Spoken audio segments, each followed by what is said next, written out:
Apat na pong individual na harap sa kasong cyber libel at sextortion sa Eastern Visayas.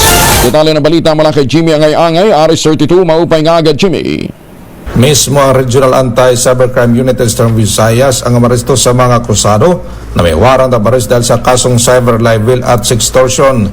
Ito ang sinabi ni RACO Chief Digital Forensic Division, Police Lieutenant Luke Arroyo sa isang panayam. Pumalo sa 40 mga kaso ng cyber libel ang nihain ng RACO sa korte sa Kasalukuyan at ngayon patuloy na dininig ito sa korte. Kaya kung may mga away, hindi i-post sa social media para hindi makasuhan sa cyber libel kahit ang group chat ay pasok dito.